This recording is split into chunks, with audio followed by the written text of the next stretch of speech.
Hola gente, ¿qué tal están? Bienvenidos a un nuevo video de 30 minutos de medicina. Soy Leonardo Acuña, estudiante próximamente de quinto de medicina de la Universidad de la Frontera. Y hoy les traigo uno de los primeros videos de la sección de hematología correspondiente a las generalidades de anemias.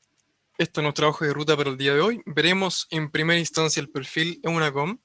Dentro de los temas de hematología de la UNACOM, los que involucran anemias son las anemias de enfermedades crónicas, anemia ferropénica, anemia hemolítica y la anemia megaloblástica. Lo primero que quiero que tengan clarísimo es que la anemia no es un diagnóstico definitivo y siempre debemos identificar la causa de la anemia. ¿Por qué no es un diagnóstico definitivo? Porque la anemia puede ser simplemente una de las primeras manifestaciones de una enfermedad o simplemente puede ser un hallazgo dentro de un cuadro clínico de un paciente con otra patología concomitante. Por ejemplo, los pacientes con enfermedades malabsortivas como una enfermedad celíaca o con antecedentes de cirugías digestivas pueden presentar anemia típicamente macrocítica por déficit vitamínico del complejo B, B9, B12 y también los pacientes con enfermedades renal crónicas pueden presentar una anemia típicamente normocítica por déficit de eritropoyetina. La anemia entonces es algo más secundario, por así decirlo, y siempre debemos poder identificar las causas. Hablemos un poquito de la epidemiología. Tenemos de que un estudio de la OMS estimó la prevalencia mundial entre el año 93 al 2005 y corresponde alrededor del 25% de la población, siendo más prevalente en niños de edad preescolar, especialmente los menores de 5 años y las mujeres no embarazadas. Las mujeres en general presentan un riesgo mayor en comparación al hombre, siendo una de las grandes explicaciones para esto el ciclo menstrual y todas sus alteraciones. ¿Qué hay de estudio en Chile? Bueno, en Chile no hay muchos estudios entre una población general. Se estima que alrededor de un 20% y suele ser un poco mayor en mujeres embarazadas. Sí tenemos estudios de prevalencia de anemia en lactantes y preescolares, siendo el 14% de un 4% respectivamente, en su mayoría por déficit de fierro. Veamos algunos aspectos importantes en la hematopoiesis y el proceso de producción del glóbulo rojo. La hematopoiesis ocurre a nivel de la médula ósea roja, donde están presentes las células madres sanguíneas que tienen el potencial para convertirse ya sea a glóbulos rojos, glóbulos blancos o en plaquetas. Teniendo eso en cuenta, aquí vemos un diagrama que va de la célula madre hasta los productos finales de cada línea celular. ¿Qué es importante destacar en el diagrama? Primero, permite identificar las diferentes vías de diferenciación celular, como son, por ejemplo, la serie megagrosítica, la serie eritrocítica y la serie granulocítica. Entonces, en segunda instancia, nos permite identificar los precursores de cada línea celular, específicamente la eritropoiesis, como son los reticulocitos de la serie roja, y como pueden ser, por ejemplo, los blastos en la serie granulocítica y también los blastos en la célula, en la serie, perdón, megagrosítica. En tercer lugar, dependiendo del nivel de la alteración y de los hallazgos del laboratorio, eso nos puede dar ciertos indicios de lugar comprometido. Por ejemplo, en el caso de la lesión mieloide aguda se genera una proliferación clonal de mieloblastos anormales que hacen una infiltración a nivel de la médula ósea que puede llevar a alteraciones de las otras líneas celulares. Estos nos podemos ver nosotros en un hemograma, por ejemplo, con una anemia, también podemos ver una trombocitopenia, podemos también ver un aumento de la serie blanca teniendo una leucocitosis, alteraciones de las pruebas de coagulación, blastos de la sangre periférica, etc. Hablando del glóbulo rojo y de la hemoglobina, tenemos de que el glóbulo rojo son células anucleadas de forma bicóncava, vía alrededor de 120 días, cuya función esencial es el transporte de oxígeno a las células de nuestro cuerpo. En su interior, tenemos de que el glóbulo rojo presenta la hemoglobina, que es una proteína tetramérica conformada por 4 globinas, 2 cadenas alfa, que se ven con celestito más claro, y 2 cadenas beta, que se ven con un azul más oscuro, donde cada una de ellas presenta un grupo hemo, que este es como un mini Saturnito, que este grupo hemo presenta un átomo de hierro que puede unir de forma reversible una molécula de oxígeno. Existen varios tipos de hemoglobina. La hemoglobina A es la más representativa y se considera como una normal en adultos. Otros tipos serían la hemoglobina A2, que está presente en las beta talasemias, hemoglobina S, anemia celular falciformes, hemoglobina F o fetal, hemoglobina glicosilada, etc. Hay otros factores que pueden alterar el proceso de oxigenación, como son los factores alostéricos, 2,3 bifosfoglicerato, el efecto Bohr, el pH, etc. Solo quiero que lo recuerden y no se olviden de esos factores también. Hablemos un poquito de los conceptos generales. La definición de una anemia según la OMS es una concentración de hemoglobina bajo 2 desviación estándar del promedio normal, siendo los valores normales una hemoglobina entre 13 y 7,5 gramos por decilitro en hombres y entre 12 y 15,5 gramos por decilitro en mujeres. En términos prácticos, toda hemoglobina menor a 13 en hombres se considera anemia, toda hemoglobina menor en mujeres menor a 12 en mujeres, perdón, es considerada anemia y toda hemoglobina menor a 11 en embarazadas es considerada anemia. Seguimos con otros conceptos generales. Aquí tenemos el índice eritrocitario o los índices de Winthrop, que son el BCM, el HCM, el SHCM y el ADE o RW en su sigla en inglés. Hay varias variaciones en cuanto a los valores dependiendo de la fuente, pero no suelen cambiar mucho, así que voy a dejar estos valores acá. El BCM normal está entre 80 y 100 femtolitros y nos habla de los tamaños del glóbulo rojo. Si está sobre 100 nos permite crear una clasificación en anemias que son las macrocíticas, entre 80 y 100 tenemos lo que serían normocíticos, anemia normocíticas, y bajo 80 vendría siendo microcíticas, anemias microcíticas. La vamos a ver un poquito más adelante. La HCM normal está entre alrededor de 26 a 34 picogramos y nos habla de la cantidad de hemoglobina que contiene el glóbulo rojo. Esto nos permite hacer una clasificación según la cromía, en hipocrómico si está bajo, normocrómico son un rango normal, o hipercrómico si está sobre el valor de 34. La HCM normal está entre 30 y 36 gramos por decilitro y nos habla de la concentración de hemoglobina corpuscular dentro de un porcentaje o volumen total de sangre. Honestamente, no he escuchado que se ocupe mucho. Con el BCM y el HCM tengo entendido que es más que suficiente. Seguimos con la amplitud de distribución eritrocitaria, el RDW o ADE. Nos habla del tamaño y de la forma de las diferentes poblaciones de glóbulos rojos. Y aquí, si hablamos de diferencia de tamaño, hablamos de anisocitosis. Y si hablamos de diferencia de formas, hablamos de poiquilocitosis. El valor normal está alrededor de entre el 11 al 15%. Seguimos ahora con los reticulocitos y su índice reticulocitario. Como ya lo conversamos, los reticulocitos son precursores de los glóbulos rojos y estos maduran en la sangre periférica y nos permiten clasificar las anemias en regenerativas y arregenerativas, dependiendo del porcentaje y el valor que nosotros tengamos del índice reticulocitario. Lo planeo explicar en las próximas diapos. Lo último ya dentro del laboratorio vendría siendo el recuento de glóbulos rojos, que en valores normales está entre 4 a 5 millones por milímetro cúbico en mujeres y entre 4,5 a 5,5 millones por milímetro cúbico en hombres. El hematocrito mide la cantidad de sangre que tenemos que está siendo ocupada por glóbulos rojos. Porcentaje normal, 36 a 42% en mujeres, 40 a 45% en hombres. Puede variar muchísimo por diversos factores, así que no es tan relevante a la hora de establecer un diagnóstico de anemias, pero sí hay que considerarlo y puede verse bastante alterado en ciertas situaciones particulares. Bueno, como les mencioné anteriormente, tenemos este índice reticulocitario y la importancia también de los reticulocitos. Los reticulocitos en general no deben exceder del 2% a nivel periférico. Entonces, nosotros con este porcentaje que debemos solicitarlo, podemos calcular este índice reticulocitario, que es una especie de corrección, y esto nos va a traducir si es que hay una cierta compensación a nivel medular o no, o si es que está comprometida la médula ósea o no. Si es regenerativo, hablamos de que una médula ósea sana, y si es regenerativo, hablamos de una médula ósea que no está compensando y que puede estar afectada. ¿Por qué estará afectada? Poca celularidad, quizá hay pocos precursores, quizá hay algún proceso infiltrativo a nivel de la médula ósea, entonces nos guía como a diferentes caminos, diferentes tipos de diagnóstico diferencial. Ahora bien, tenemos el porcentaje reticulocito, los pedimos y en base a este porcentaje tenemos esta fórmula para calcular el índice reticulocitario. El porcentaje de reticulocitos que ya tenemos por el hematocrito del paciente actual dividido el hematocrito normal o el hematocrito ideal, y todo esto dividido por un factor de corrección según el hematocrito. Para aclarar un poquito esto, ¿cuál es nuestro hematocrito ideal? Es 45% en hombres y 40% en mujeres. ¿Cuál es nuestro factor de corrección? El valor inicial suele ser 1, entonces por cada 10 puntos de descenso del hematocrito ideal le sumamos 0,5 al valor inicial. Por ejemplo, tenemos un paciente hombre con un hematocrito de 35, 10% menos, así que a nuestro factor de corrección le sumamos el 0,5, vendría siendo un 1,5, y eso lo podemos reemplazar aquí en nuestra fórmula. Los valores de referencia para el índice reticulocitario son: si es que el índice reticulocitario es mayor a 3, hablamos de que es regenerativa, y si es menor a 3, hablamos de que es una anemia arregenerativa. En cuanto a esta tabla de valores normales, se las dejo en la tablita para que la puedan ver. Como les dije, puede que varíe dependiendo de la fuente, pero no suelen ser cambios muy radicales.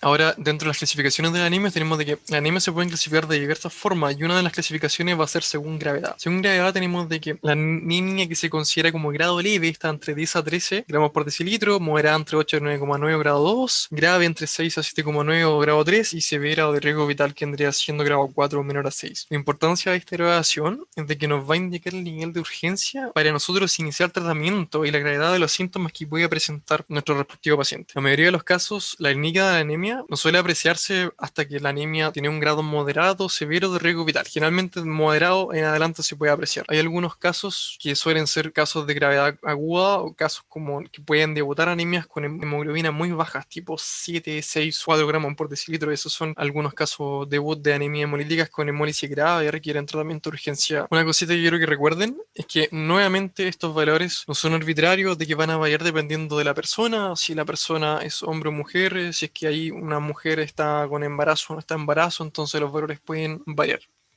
Acá hay una de las tablitas que les dejo para las clasificaciones. La anemia más importante según tamaño ya la conversamos. Hablar un poquito de la enfermedad en la siguiente diapositiva, y hablemos un poco de la clasificación según etiopatogenia. Grupo 1 nos habla de una disminución de la eritroblastogénesis. Esto nos dice simplemente que tenemos una disminución de los blastos que nos dan origen al glóbulo rojo maduro, y un ejemplo relevante sería una anemia de la insuficiencia renal. Grupo 2 tenemos de que hay una disminución de la eritrogénesis que corresponde a una alteración del glóbulo rojo cuando quiere madurar. Así que el ejemplo más importante es la anemia megaloblástica por déficit del complejo vitamínico B12, B9. En el grupo 3 tenemos una reducción de la síntesis de hemoglobina, y esto nos habla de una alteración directamente en el glóbulo rojo. Entonces aquí tenemos que pensar en anemia ferropriva, talasemias y la anemia asociada a la inflamación. Por último, en el grupo 4 tenemos de que hay una disminución de la sobrevía eritrocitaria, lo que vendría siendo una hemólisis, y pensar típicamente en anemias hemolíticas. Según regeneración, tenemos de que las anemias regenerativas vendrían siendo todas las anemias hemorrágicas y las anemias hemolíticas, mientras que las anemias regenerativas vendrían siendo la anemia ferropriva, la anemia megaloblástica, la talasemia, la anemia secundaria enfermedad renal crónica, etc.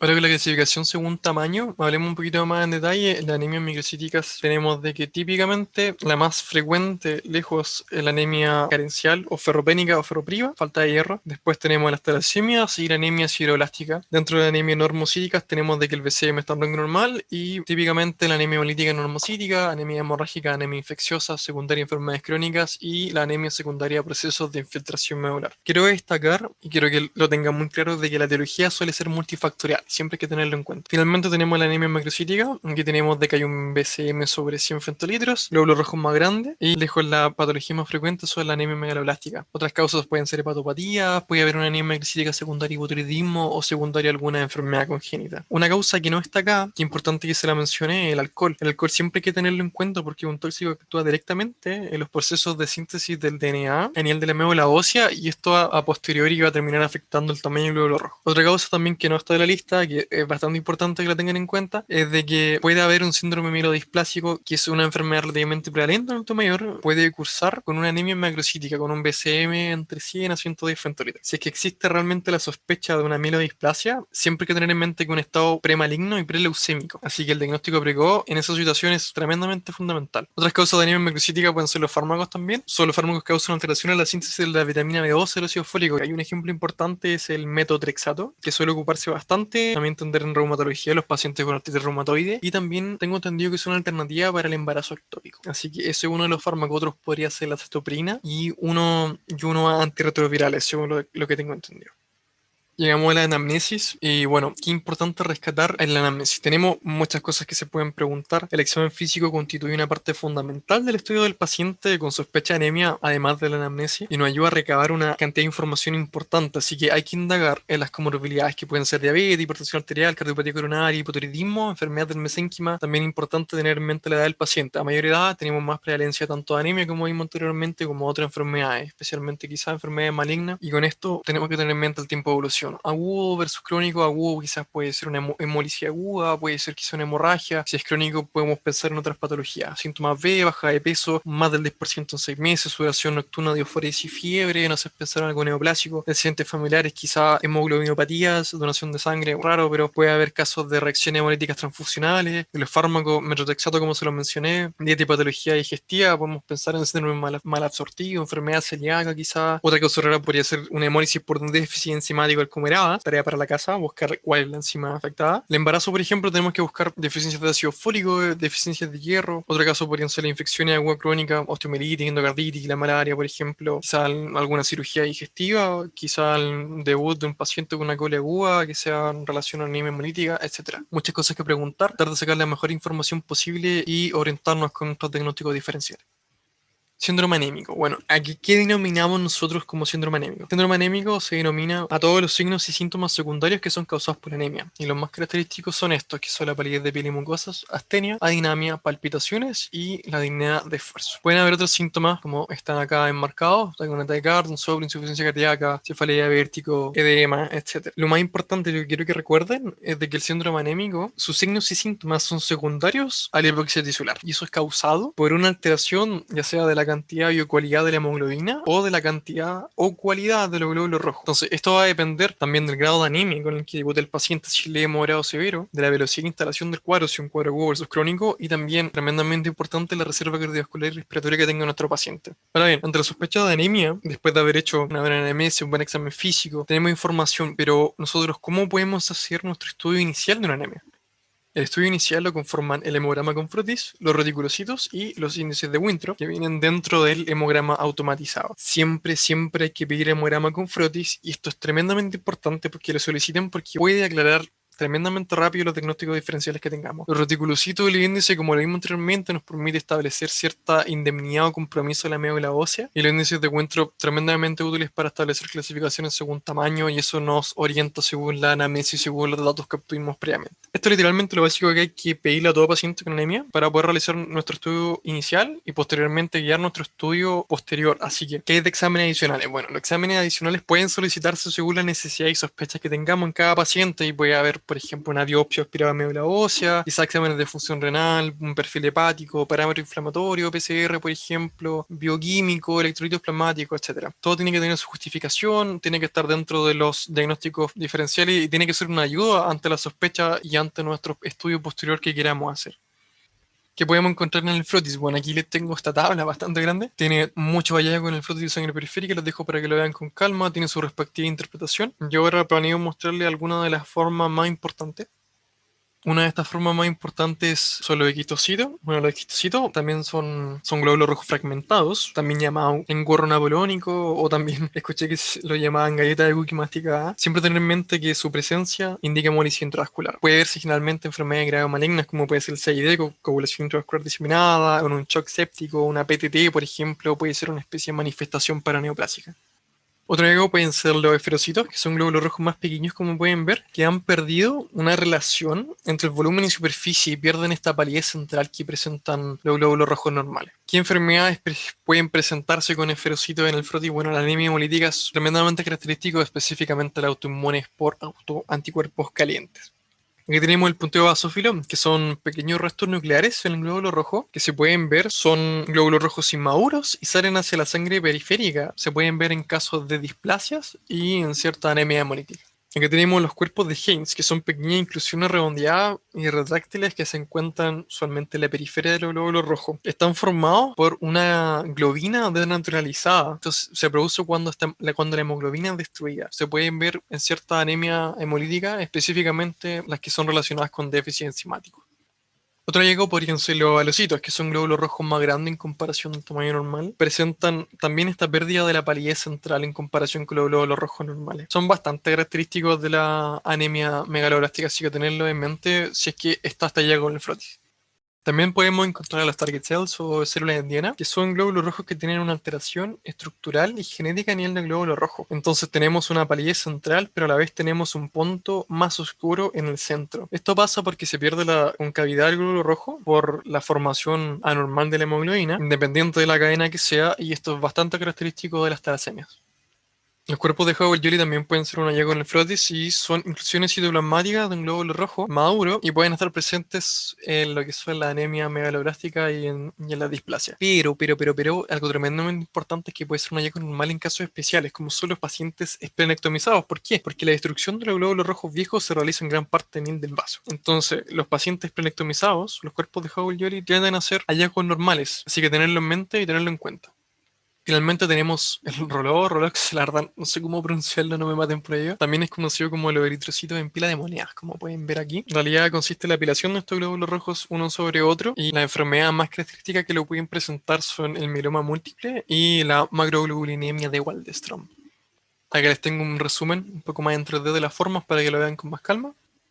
Ahora bien, nuestra evaluación a un paciente con anemia. ¿Cómo debemos hacer nuestro estudio? ¿Cuál sería como nuestro algoritmo como de acción? Tenemos la sospecha de un paciente con anemia, solicitamos nuestro estudio inicial, lo comprobamos que efectivamente presentaba una anemia. Vemos el recuento de los reticulocitos. Discernimos si están elevados o no, si es que son normales o están disminuidos. Si es que están elevados, tenemos que descartar una hemorragia. Si hay una hemorragia, bueno, pérdida de sangre, tenemos que buscar la hemorragia, saber dónde está. Si no hay hemorragia, tenemos que ver los hallazgos en el frotis y buscar hallazgos característicos. Entre ellos van a haber varios relacionados a quistocitos, caso de microangiopatía, anemia hemolítica, hemólisis intravascular, y varios de los que ya conversamos ya. ¿Qué pasa si el recuento de reticulocitos está normal o bajo? Entonces tenemos que buscar hallazgos en el frotis de sangre periférica y establecer una clasificación según el tamaño. Si es microcítica, pensamos en deficiencia de hierro, quizá una talasemia. Si es normocítica, pensar en una enfermedad renal o secundaria a procesos inflamatorios. Y si es una anemia macrocítica, pensar en un déficit de vitamina B12, quizá un déficit de ácido fólico, podrá ser mielodisplasia, quizá una toxicidad farmacológica, o quizá puede ser una anemia macrocítica secundaria al alcohol. Ese es el funcionamiento y cómo debemos estrechar y simplificar nuestros diagnósticos diferenciales. Recordar que la anemia no es un diagnóstico definitivo y siempre debemos identificar la causa.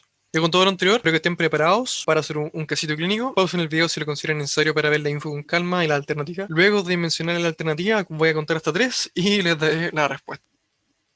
Este es el primer casito clínico. Una mujer de 35 años sana que consulta por astenia. En el hemograma encontramos hemoglobina de 7 gramos por decilitro, un BCM de 68 femtolitros, HCM de 24 picogramos, ADE de 20%, reticulocitos del 0,3% y trombocitosis con 500.000 plaquetas. La pregunta es, ¿cuál sería su sospecha diagnóstica con los datos disponibles de la paciente? Y aquí les dejo las alternativas. 1, 2, 3. Boom. La respuesta es una anemia A regenerativa por David-Dier. Tenemos una anemia microcítica, como podemos ver. Tenemos un BCM 68, típicamente microcítica, hipocrómica con HCM 24. Y tenemos además reticulocitos bajos, que vendrían siendo una anemia A regenerativa estando bajo del 2% normal. ¿Cuál es la anemia más frecuente siendo microcítica hipocrómica? Lejos la más frecuente la anemia por déficit de hierro. Así que esa es nuestra respuesta correcta. Pero ya finalizando, les dejo estos puntitos, que no lo olviden nunca que la anemia es una patología frecuente, que hay que sospecharla, buscarla dirigidamente. Siempre nuestro estudio va a consistir con un hemograma con frot y los reticulocitos. Segundo, los síntomas de la anemia se relacionan con la gravedad y la velocidad de instalación, por lo que es tremendamente importante discernir si es que es un cuadro agudo o crónico, y también establecer la velocidad de instalación del cuadro. Tercero, nunca olvidar que las anemias pueden preceder a una patología maligna o pueden estar relacionados con otras enfermedades severas, como lo pueden ser una lesión mieloide aguda, una coagulación intravascular diseminada, puede ser un síndrome paraneoplásico, etc. Y por último, la anemia no es un diagnóstico definitivo y siempre deben identificar la causa. Acá les dejo la bibliografía que consulté y bueno gente, esto fue el video de generalidad de anemias. Estén atentos a la página, dudas e inquietudes, déjenlas en los comentarios al correo que está en la presentación. Cuídense y los espero en el próximo video. Chau chau.